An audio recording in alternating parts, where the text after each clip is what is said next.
नमस्कार दोस्तों, नमस्कार। आपका वीडियो में स्वागत है। और आज इस वीडियो में हम बात करने वाले हैं कुकिंग ऑयल के बारे में। ठीक है, देखो क्या होता है कि जो मार्केट में आप जो भी कुकिंग ऑयल लेते हो ना, वो बेसिकली कोई कुकिंग ऑयल सही नहीं होता है। मतलब आप जैसे मार्केट से जाते हो और वहाँ से आप कुकिंग ऑयल परचेस करके लेके आते हो। ठीक है, तो बेसिकली जो आप सोयाबीन ऑयल लेके आते हो, जो आपको 110 में मिल जाता है या 120 मिल जाता है ना, या आप कोई बाहर का महंगा भी ऑयल खाते हो, वो आपकी हेल्थ के लिए ठीक नहीं होता है। ठीक है, अच्छा, ऑयल को आप लेते हो तो पहले आपको ऑयल में क्या क्या देखना है, वो सभी चीज़ को आपको ध्यान रखना है। तो इस वीडियो में बताता मैं आपको कि आपको अपने ऑयल में क्या क्या देखना ज़रूरी है। ठीक है, पहले तो ये देखो कि जो आपका ऑयल है वो केमिकल रिफाइंड नहीं होना चाहिए। जितना ज़्यादा केमिकल रिफाइंड रहेगा उतना वो कोई ऑयल नहीं रहेगा, वो उतना क्या होगा, केमिकल रहेगा। ठीक है, तो केमिकल रिफाइंड नहीं होना चाहिए। अब ये देखो कि जो आप मार्केट से जो आप ऑयल लेके आते हैं, मोस्ट ऑफ द पीपल क्या करते हैं, जो मार्केट से जो ऑयल लेके आते हैं वो लेके आते हैं सोयाबीन ऑयल लेता है ना। तो बेसिकली आप जो सोयाबीन ऑयल लेके आते हो, कोई सोयाबीन ऑयल नहीं होता है, वो होता है पाम ऑयल। बेसिकली उसमें बहुत ज़्यादा क्वांटिटी में पाम ऑयल मिलाया जाता है। ठीक है, जो हमारी हेल्थ के लिए ठीक नहीं होता है। तो हम मोस्टली क्या करते हैं, मार्केट से पाम ऑयल लेके आते हैं। 100 या 110 में हमको मिल जाता है वो। ठीक है, ठीक है।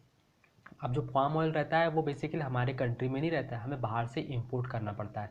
तो हम क्या करते हैं, बाहर से उसको इंपोर्ट करते हैं, जिसकी बैरल्स आती है। ठीक है, तो बैरल्स आती है, तो जो बैरल से जो तेल आता है वो बेसिकली अगर 1 लीटर की बात करें तो वो मोस्टली हार्डली आपको वो कितने 30 रुपीज़ लीटर में मिल जाएगा पाम ऑयल। ठीक है, गवर्नमेंट टैक्स लगाया, सब कुछ लगाया, तो आपको 30 रुपये लीटर तक मिल जाएगा। ठीक है, तो वो ऑयल जो है 30 रुपये लीटर वाला जो ऑयल है वो आपके सोयाबीन ऑयल में बहुत ज़्यादा मात्रा में मिक्सअप करते हैं और आपको 110 में बेचते हैं। और वो मुनाफा बीच का जो मार्जिन है वो उसमें से निकाल लेते हैं। तो आपको से आप कितने रुपए ले लेते हैं, वो 110 रुपये ले लेते हैं और आपको क्या देते हैं, पाम ऑयल दे रहे हैं, जिसमें आप पूड़ियाँ भजे तलते हो दिवाली के उत्सव पर। और उससे आप अपनी हेल्थ की वाट लगा रहे हो, नॉट दिवाली के उत्सव पर। आप तो उसको पहले भी यूज़ करते हो, वो ऑयल को कब से यूज़ करते आ रहे हो। ठीक है, फिर आपको हार्ट अटैक आता है, फिर आपको कैंसर होता है, तो फिर अपने जो पैसे हैं वो आप डॉक्टर्स को देते हो और फिर आपको ऑपरेशंस कराने पड़ते हैं, सर्जरीज करानी पड़ती है। तो ये बहुत ही बेकार चीज़ है, आपको इस पर बहुत पहले से ध्यान देने की आवश्यकता है। तो चलो ठीक है, इस वीडियो के ज़रिए आपकी थोड़ी न थोड़ी अवेयरनेस ऑयल के प्रति बढ़ेगी। तो मैंने आपको बताया अभी कि आप जो भी ऑयल लेते हो वो फिजिकली रिफाइंड होना चाहिए, ना कि केमिकली रिफाइंड। ठीक है, दूसरी बात, उसके अंदर जो फैटी एसिड्स है वो लिमिट में होने चाहिए।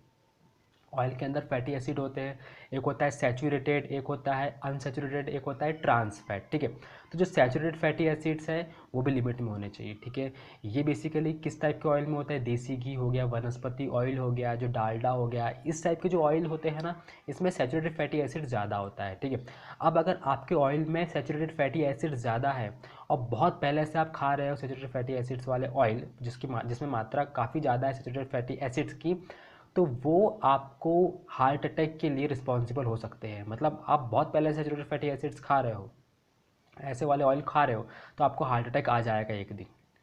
क्योंकि क्या होता है, सैचुरेटेड फैटी एसिड्स क्या होता है, वो जो ऑयल है वो आपके अंदर फैट जमा करता है। ठीक है, आप बहुत ज़्यादा खा रहे हो तो आपकी बॉडी फैटी हो जाएगी, आप लेथार्जी मोड में जाते चले जाओगे, आप थोड़ा सा घूमोगे तो चलोगे तो आप हाँफने लग जाओगे। क्योंकि वो क्यों होता है, क्योंकि एक तो वो आपके अंदर के जो बोल सकते हैं आपका स्टेमिना उसको कम भी करता है। दूसरी बात ये है कि जो सैचुरेटेड फैटी एसिड्स बेसिकली वो आपके हार्ट में जाके जमता है। ठीक है, अब हार्ट की जो आर्टरीज होती है जहाँ से ब्लड फ्लो होता है वहाँ पे जाके वो फैट जमता है, तो वो प्रॉपर ब्लड फ्लो नहीं होता है ना, जिसके कारण क्या होता है, जो आपका हार्ट है वो पंप अप नहीं करता है सही तरीके से। क्योंकि हार्ट पंप अप करता है, उसी से तो ब्लड फ्लो होता है ना। तो हार्ट क्या होता है, सही तरीके से पंप अप नहीं करता है। तो जब वो उसको रास्ता नहीं मिलता है ब्लड फ्लो होने के लिए, तो वो क्या होता है फिर, अब कि रास्ता पैक हो जाता है, उस रास्ते में जो ब्लड फ्लो होता है वहाँ पे क्या होता है, फैट जम जाता है, वो आर्टरीज में फैट जम जाता है, तो अटैक आता है। फिर अटैक आता है तो फिर हमारी जो हार्ट है वो क्या होता है, ख़राब होता है, हमारी बॉडी क्या होती है, ख़राब होती है, और जिससे हमारी डेथ भी हो सकती है। ठीक है, तो सैचुरेटेड फैटी एसिड्स की जो मात्रा है वो बहुत ही लिमिट में होनी चाहिए, कम रहे तो अच्छी बात है। ठीक है, एक लिमिट में होनी चाहिए। ठीक है, ना ज़्यादा ना कम। दूसरा आता है unsaturated fatty acids. Unsaturated fatty acids मतलब होता है, एक होता है मोनो अनसैचुरेटेड फैटी एसिड, एक होता है poly unsaturated fatty acid. Mono unsaturated fatty acids जिसको मूफा बोलते हैं, पॉली अनसैचुरेटेड फैटी एसिड जिसको पूफा बोलते हैं। ठीक है, तो आपके ऑयल के अंदर मोनो अनसैचुरेटेड फैटी एसिड्स भी होने चाहिए, लेकिन वो थोड़ा लिमिट में रहे तो अच्छी बात है, थोड़ा ज़्यादा भी रहे तो चलेगा, क्योंकि वो एच है, जो सैचुरेटेड फैटी एसिड्स था वो LDL था, लो डेंसिटी लिपोप्रोटीन। अगर आपके ऑयल के अंदर लो डेंसिटी लिपोप्रोटीन जो सैचुरेटेड फैटी एसिड ज़्यादा है तो वो फिर बैड कोलेस्ट्रॉल के लिए रिस्पॉन्सिबल रहता है, जिससे हार्ट अटैक आता है ना। वो bad cholesterol, bad fatty acids होते हैं।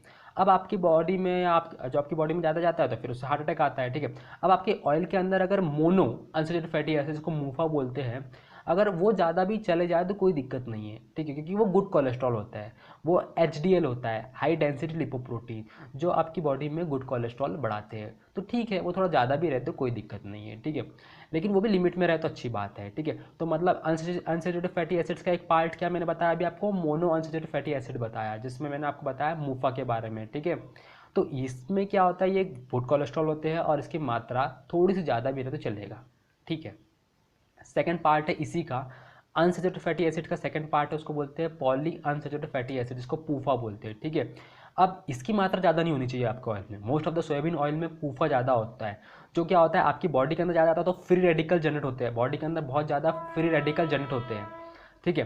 अब आपकी बॉडी के अंदर बहुत ज़्यादा फ्री रेडिकल जनरेट होंगे तो क्या होगा, आयंस बनेंगे आपकी बॉडी के अंदर, ठीक है। आपको अंदर जलन होगी और आप बहुत ज़्यादा खाओगे तो वो क्या होगा, कैंसर सेल्स को जनरेट करेंगे आपके अंदर, तो जिससे आपको कैंसर हो सकता है, ठीक है।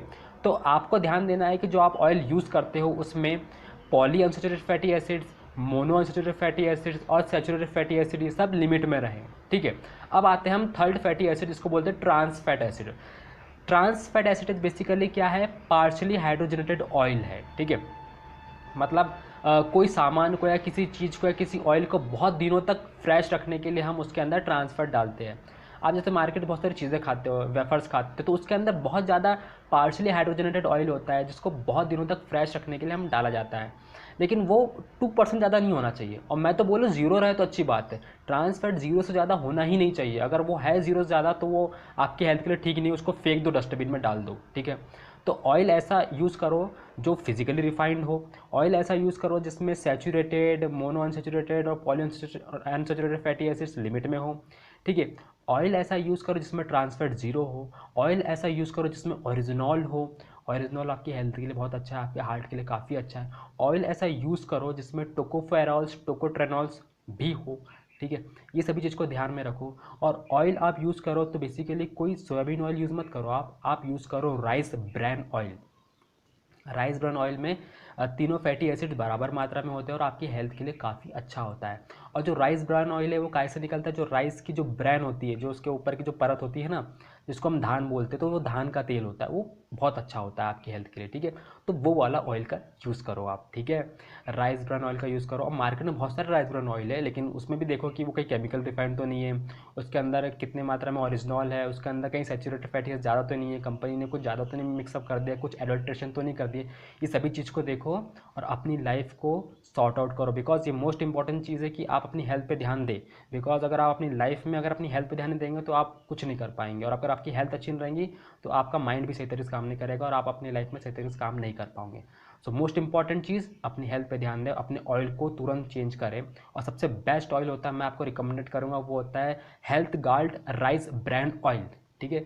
ये ऑयल आपकी हेल्थ के लिए बहुत बढ़िया है, मैं खुद इसका यूज़ करता हूँ, है ना। तो मैं आपको बता रहा हूँ कि health guard rice brand oil है, और इसको आप पहले ख़रीदो और आप पहले इसका पैकेट लो और एक मार्केट का पैकेट लो और देखो डिफरेंस। इसमें आप पूड़ी या भजे तलो, जो भी आप तलोगे अभी, है ना, जो भी आप खाना बनाओगे, जैसा भी काम करोगे आप, है ना, तो इसमें आप यूज़ करो और फिर उसके बाद में आप ये मार्केट का यूज़ करो और फिर आप खा के देखो डिफरेंस, आपको समझ में आ जाएगी कौन सा ऑयल कैसा है। आपको एक्सपीरियंशियली भी डिफरेंस समझ में आएगा, आपको लॉजिकली भी क्लियर होगा क्या क्या उसमें मिला हुआ है, आपको सब तरह से क्लियर हो जाएगा, ठीक है। सो आई होप इस वीडियो में आपकी थोड़ी ना थोड़ी अंडरस्टैंडिंग बढ़ी होगी ऑयल से रिलेटेड कि किस तरह का ऑयल हमारे को खाना चाहिए, किस तरह का ऑयल हमें यूज़ करना चाहिए, ठीक है। Thank you.